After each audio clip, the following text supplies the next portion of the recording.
Hello সবাইকে, আমি শাইনিমা রয়। এর আগে আমার অনেক শর্টস ভিডিও অলরেডি দেখেছো। তো আজকে ফার্স্ট টাইম আমি লং ভিডিও বানাচ্ছি। এই ভিডিওটা শুরু করার আগে আমি আমার ব্যাপারে তোমাদের কিছু বলে নিতে চাই। তো লাস্ট 3 বছর ধরে আমি অ্যাক্টিং আর মডেলিংয়ের সাথে যুক্ত। তোমরা যদি আমার কোনো কাজ, আমার মিউজিক ভিডিও, কোনো ফিল্ম রিলেটেড যে কোনো কাজ দেখতে চাইলে তোমরা শাইনিমা রয় নামটা ইউটিউবে সার্চ করো, তোমরা দেখতে পেয়ে যাবে। বহুদিন থেকে এটা ভেবেছিলাম যে আমি আমার অ্যাক্টিংয়ের জার্নিটাই ইউটিউবে দেখাবো, বাট সেরকম সুযোগ আমার হয়ে ওঠেনি, সেরকম সাহসও আমি পাইনি তখন। তো এখন যখন আমার একটা লাইফের খুব টাফ একটা সিচুয়েশন, আমার দেখতেই পাচ্ছ আমার পা ভেঙে গেছে, তো ভাবলাম যে এই সময়টাকে তো কাজে লাগানো যায়। আমি আমার বাড়ি মুর্শিদাবাদ, লাস্ট 7-8 বছর থেকে পড়াশোনার জন্য আমি কলকাতায় এসেছিলাম, আর এখন কাজের সূত্রে কলকাতায় থাকি। এবারে ব্যাপারটা হচ্ছে আমি অনেক দিন ধরে শর্টস ভিডিও অলরেডি বানাচ্ছি। শর্টসের মধ্যে তোমরা আমার ডে টু ডে লাইফের, আমি কি করি সারা, আমার ফ্যামিলির সাথে, আমার পার্সোনাল লাইফ, আমার মেকআপ, লাইফস্টাইল সব কিছু সম্বন্ধে তোমরা অনেক ভিডিও ছোটো ছোটো ছোটো অলরেডি দেখেছো। তো এখন এই লং ভিডিওর ফরম্যাটে তোমরা আমার শ্যুট রিলেটেড বিভিন্ন জিনিস, আমার ডে টু ডে লাইফ, আমার personal life, makeup, lifestyle related অনেক ভিডিও দেখতে থাকবে, কখনো শর্টসের ফরম্যাটে, কখনো লং ভিডিওর ফরম্যাটে। তো এই জার্নিটাতে আমার সাথে প্লিজ তোমরা জুড়ে থেকো। আজকে রাতে আমরা ছোট্ট করে একটা কেক কাটবো, একটা কারণে আমরা একটু সেলিব্রেট করব। সেই কারণটা দেখতে হলে পুরো ভিডিওটাকে দেখো। তো তাছাড়া আমরা কিভাবে সারা দিনটা কাটাই সেটারও একটা অংশ তোমাদের সামনে তুলে ধরবো।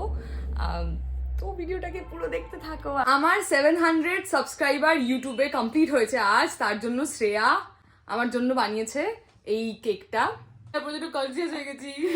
প্রথম দিন না, অনেক ভ্রান্তি হবে, সেটাও ঠিক আছে। কিছু দিন পর এমন সম্পর্ক হয়ে যাবে যাতে তোমাদেরকে নিজের মনে হয় আমার আর ভয় টয় না লাগে, হ্যাঁ ন্যাচারালি আসবে। আজকে একটু একটু লাগছে কি একসাথে সবাই মিলে কেকটা কাটবো আজকে, সবাই মিলে। কিন্তু আছে 3 জন। আরে পেছনে আয় তোরাই কি।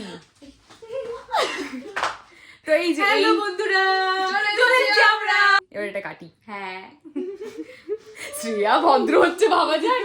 বন্ধুরা আমি কিন্তু এরকমই, আমার এক্সাম, আমার সারাদিন না পড়াশোনা করে আমি এখন রাতটা পড়তে বসবে।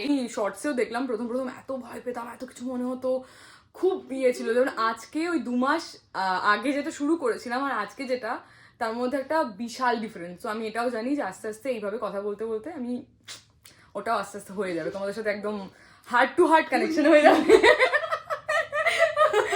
তো চলো কেকটা কাটি।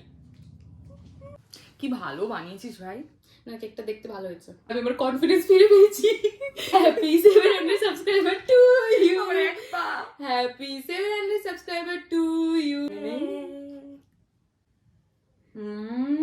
ভালো হয়েছে, দারুণ ভাই। কি নরম। ছোটবেলায় এসব কি এরকম কেক বানাতো বাবাদের জন্মদিনে ঘরে। কয়টুকু করবি? কয়টুকু? এইটুকু দে।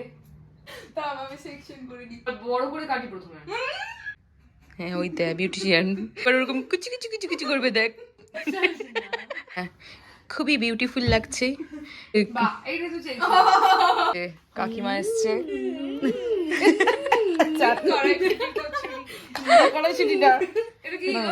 তো তোমরা তো দেখলেই কাকিমা এনেছিল ছাতুর পরোটা, আর এটা কি রে, গ্রিন চাটনি না? গ্রিন চাটনি, ধনেপাতা, লঙ্কা আর টমেটো। কাকিমা এটা খুবই ভালো করে। আমি ভাতের থেকে এমনি পরাঠা খুবই ভালোবাসি, তারপর শীতকালে পরাঠা। মানুষ 3:30 বাজছে, হ্যাঁ লজ্জা নেই, কালকে পরীক্ষা দিতে যাবে, একটু কান্নাকাটি করছিল যে কিচ্ছু পড়াশোনা হয়নি। পড়লি? আমাদের যখন এই চুকা এটা দে, এটা দে, এটা দে। আমি রনেস দেখে আমি চাই এটা দি। মানুষ একটু আগে আমাকে বলছে শ্রেয়াদি তুমি কখন ঘুম থেকে উঠবি, তাহলে আমি বললাম যে কেন একটু পরে ঘুমাতে, বলছে না আমি বললাম তুমি 7টা অব্দি মহাভারত দেখবে, আমাকে উঠিয়ে দেওয়া। হ্যাঁ মানে আমি সত্যি, আমার যদি এই 10% ওর মতো যদি আমি হতাম, ক্যাজুয়াল ব্যাপারটা যদি আমার হতো, তাহলে আমি আমার কলেজ লাইফটা স্মুথলি কাটাতাম। আমি যে কি টেনশন করেছি, কি ভয় পেয়েছি জীবনে করেনি, এইচএসেও টেনশন করেনি, কলেজ লাইফ তো বাদই দে। আর আমরা বাপরে শ্রেয়া তো করতাম না তখন, আমরা দুজনেই খুব তখন ফোনে 11 টাকার SMS খুব SMS করছি লোকজনকে। তারপর যেই পরীক্ষা এসে শ্রেয়া পুরো একদম চেঞ্জ, রাতারাতি চেঞ্জ।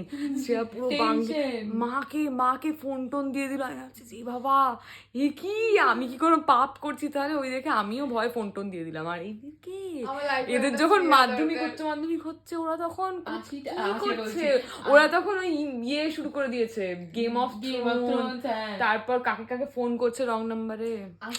আমরা বলতে পারবো আজকালকার জেনারেশন। সত্যি 80 নম্বরের কোশ্চেন, ওটা আবার কি? এটা তো কিছুই না। আমি তো আজকে ব্লগ কি হচ্ছে জানি না, ব্লগ নিয়ে যে এক্সপেরিমেন্টটা হচ্ছে তার জন্য আমরা মজা করছি। বিরাট মজা করছি। 80 নম্বরের পরীক্ষা কালকে, একটু কান্নাকাটি করছিল। যা করতে পাস।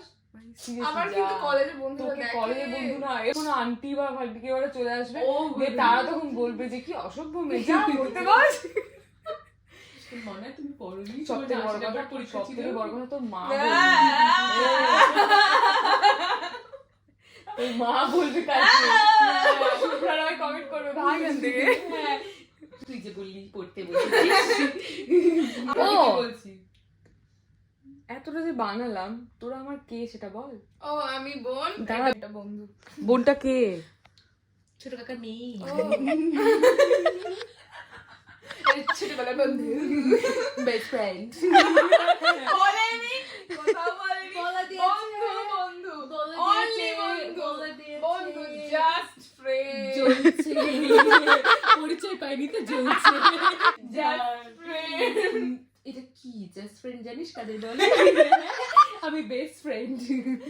শ্রেয়া, শ্রেয়া, হ্যাঁ এই শ্রেয়া, কি শ্রেয়া কে? বলছি আমি তো তোকে মিস করবো, ধর আমি তো তোকে মিস করবো। আর কদিন তোর, আর কালকে কালকে দিন, হ্যাঁ শনিবার। এবার এখানকার তোকে মিস করে চলে যাবি ভাই। আরে আমি চলে আসবো আবার, শুধু কিছুদিনের জন্য যাচ্ছি বাড়ি। মাতুরের কি বক্তব্য? বাচ্চা যাচ্ছে। ভাই তুই কিন্তু ফেমাস হয়ে যাচ্ছিস। মাকে সবাই বলেছে যে শ্রেয়াদির মতো একটা বেস্ট ফ্রেন্ড থাকা দরকার। ওটা তো আমি মনে মনে চাই একটা হোক। হবে না। শ্রেয়া একটাই আছে। ও মা গো ভগবান, তোমার চান্স মিস হয়ে গেছে। তোমাকে 6 বছর আগে জন্মাতে হতো, তাও পেতে কিনা সন্দেহ। মেধা হতে হতো শ্রেয়াকে পেতে হলে। এইভাবেই আমরা আজকের এক্সপেরিমেন্টাল ব্লগটাকে শেষ করছি। আশা করছি তোমাদের খুব ভালো লেগেছে। খুব খুব ভালো লাগবে। Tata, bye. Good night, good morning বল। তোমার যদি কিছু ভালো লেগে থাকে, অবশ্যই ভালো লেগে থাকবে, অবশ্যই তাহলে এই চ্যানেলটাকে সাবস্ক্রাইব করো খুব তাড়াতাড়ি। কমেন্টে বলো কেমন লেগেছে ভিডিওটা।